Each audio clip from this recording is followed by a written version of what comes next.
Daily bread Bible facts.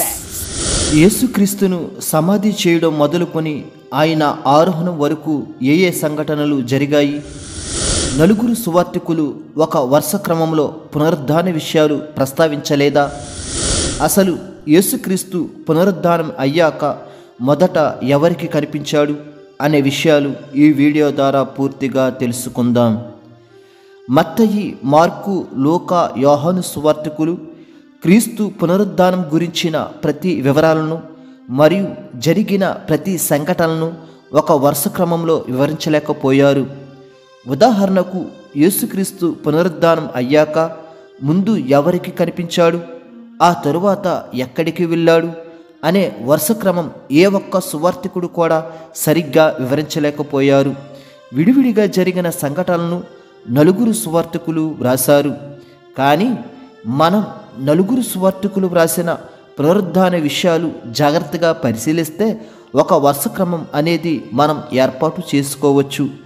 4 సువార్త పుస్తకాల్లో విడివిడిగా వ్రాయబడినవి జాగ్రత్తగా ఒక చోట కలిపితే మనకు వరుస క్రమం అనేది వస్తుంది. కావున ఈ వీడియోను చివరి వరకు వీక్షించి లైక్ చేసి సబ్స్క్రైబ్ చేసుకోవడం మర్చిపోవద్దు.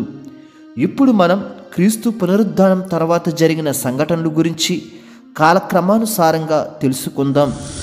ముందుగా అనేక మంది స్త్రీలు చూచుచుండగా యేసుక్రీస్తు సమాధి చేయబడ్డాడు. ఆ స్త్రీలలో మగ్దలేని మరియ, యోసే తల్లి అయిన మరియ మరియు ఇతర స్త్రీలు చూస్తుండగా యేసుక్రీస్తు సమాధి చేయబడ్డాడు. ఆ తరువాత సమాధిని మూసివేసి దాని రాతికి ముద్ర వేసి కాపలాదారులను ఏర్పాటు చేశారు. ఆ తరువాత ఆదివారం తెల్లవారుజామున మగ్దలేని మరియ మరియు యాకోబు తల్లి అయిన మరియ మరియు సొలోమే అను 3 స్త్రీలు సమాధి దగ్గరకు వెళ్ళడానికి సుగంధ ద్రవ్యాలు సిద్ధం చేసుకున్నారు.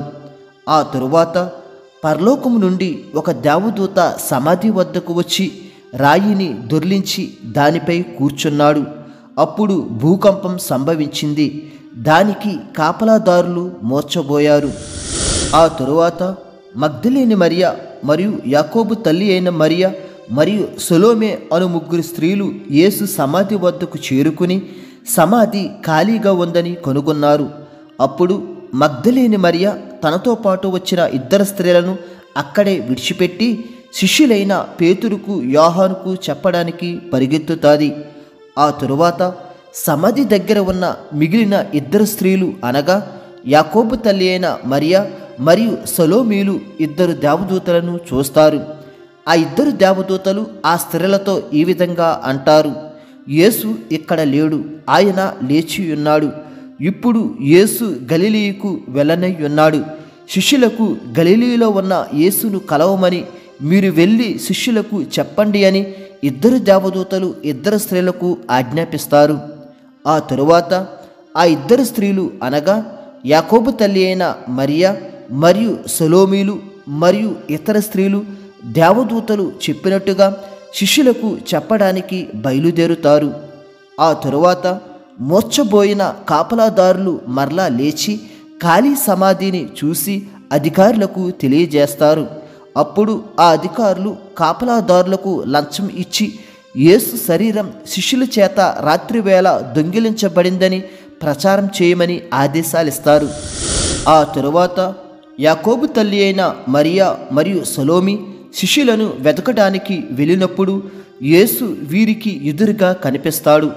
యేసు కూడా శిష్యులను గలిలయలో నన్ను కలవమని చెప్పమని ఆ స్త్రీలకు యేసు చెప్తాడు. ఆ తరువాత స్త్రీలు తాము సమాధి దగ్గర చూసినవి, విన్నవాటిని, యేసు కనిపించడం వంటి విషయాలు శిష్యులకు వివరిస్తారు. వీరిలో మగ్దలేని మరియ, యోహన్నాయు, సొలోమి మరియు ఇతర స్త్రీలు ఉన్నారు. వీరు 11 మంది శిష్యులకు అన్ని విషయాలు తెలియజేస్తారు. ఆ తరువాత శిష్యులైన పేతురు, యోహాన్లు సమాధి వద్దకు పరిగెత్తుకుని వెళ్ళి చూడగా సమాధి ఖాళీగా ఉండడం మరియు సమాధి యొక్క వస్త్రాలు అక్కడ ఉండడం చూస్తారు. ఆ తరువాత మగ్దలేని మరియ రెండోసారి సమాధి వద్దకు తిరిగి వస్తుంది. అప్పుడు దేవదూతలను మగ్దలేని మరియ చూస్తాది. అలాగే యేసును కూడా చూస్తాది. ఆ తరువాత అదే రోజు యేసుక్రీస్తు శిష్యుడైన పేతురుకు కనిపిస్తాడు. ఆ తరువాత అదే రోజున యేసుక్రీస్తు ఎమ్మాయి అను గ్రామానికి వెళ్తుండగా క్లెయోపా అను వ్యక్తికి మరియు మరొక శిష్యుడికి కనిపిస్తాడు. ఆ తరువాత సాయంత్రం వేళ క్లెయోపా అను వ్యక్తి మరియు మరొక శిష్యుడు ఇద్దరూ కలిసి యెరూషలేములో ఉన్న 11 మంది శిష్యులకు యేసు కనిపించడం గురించి తెలియజేస్తారు. వీరిద్దరూ అనగా క్లెయోపా అలాగే మరొక శిష్యుడు 12 మంది శిష్యుల జాబితాలో లేని శిష్యులు. ఆ తరువాత యేసుక్రీస్తు 10 మంది శిష్యులకు కనిపిస్తాడు. అప్పుడు తోమా లేడు. ఆ తరువాత యేసుక్రీస్తు 11 మంది శిష్యులకు కనిపిస్తాడు. అప్పుడు తోమా ఉన్నాడు. ఆ తరువాత యేసుక్రీస్తు గలిలయ సముద్రం దగ్గర 7 శిష్యులకు కనిపిస్తాడు. ఆ తరువాత యేసుక్రీస్తు గలిలయలో దాదాపు 500 మంది శిష్యులకు కనిపిస్తాడు. ఆ తరువాత యేసుక్రీస్తు సోదరుడైన యాకోబుకు కనిపిస్తాడు. ఆ తరువాత యేసుక్రీస్తు తన శిష్యులకు వారు చేయబోయే పనుల గురించి ఆజ్ఞాపిస్తాడు. ఆ తరువాత యేసుక్రీస్తు తన శిష్యులకు లేఖనాలు బోధించి పరిశుద్ధాత్మను మీ వద్దకు పంపుతానని వాగ్దానం చేస్తాడు. ఆ తరువాత యేసుక్రీస్తు పరలోకానికి ఆరోహణం అయిపోతాడు. ఈ విధంగా యేసుక్రీస్తు గారు పునరుద్ధానం నుండి ఆరోహణం వరకు 40 రోజులు భూమి మీద ఉండి అందరికీ అగపడుచు దేవుని రాజ్య విషయాలు బోధించారు. ఇంతటితో క్రీస్తు పునరుద్ధాన కాలక్రమం ముగించబడింది. దేవుడు మిమ్ములను మీ కుటుంబములను దీవించునుగాక. ఆమేన్.